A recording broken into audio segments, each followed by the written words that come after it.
அண்ணே, 7வது படிக்கும்போது ஸ்கூலில் நான் முதலமைச்சர் ஆனால் அப்படிங்கிற தலைப்பில் பேச்சு போட்டியில் கலந்துக்கிட்டீங்களே அண்ணே, பரிசு கிடச்சிதா அண்ணே?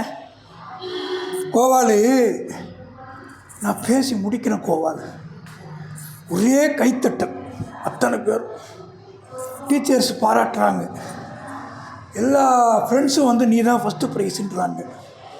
எனக்கு தலையும் புரியல, காலும் புரியல, ஒரே மகிழ்ச்சி.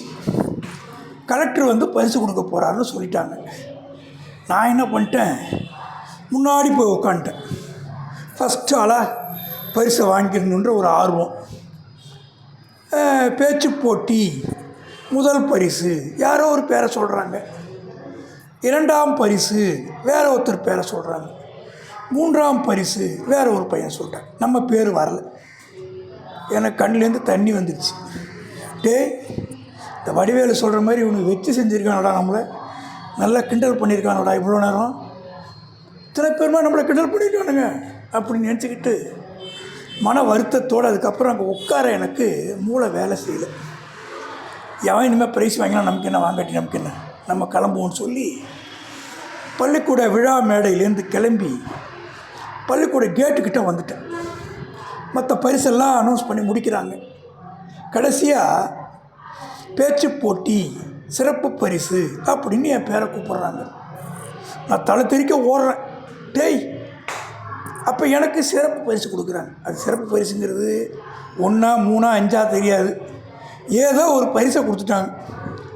போய் கலெக்டர்கிட்ட வாங்கும்போது பரிசு வரைக்கும் அங்கே ஒரு முக்கிய விஷயம் இல்லை, தன்னம்பிக்கை. நம்மளால் பேச முடியும், நமக்கு பேச வரும்.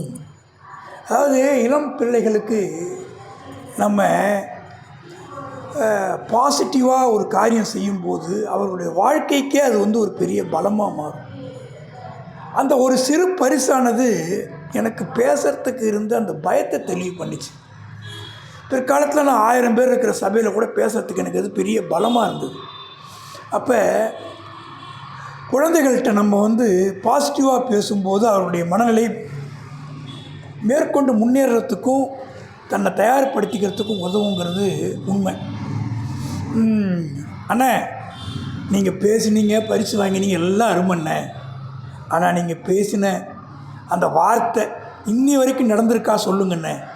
நான் சொல்கிறேன் கோபாலு, கொஞ்சம் வெயிட் பண்ணு, எல்லாத்துக்கும் பதில் இருக்குது, கொஞ்சம் வெயிட் பண்ணு, ஒரு 5 நிமிஷத்தில் வந்துடுறேன்.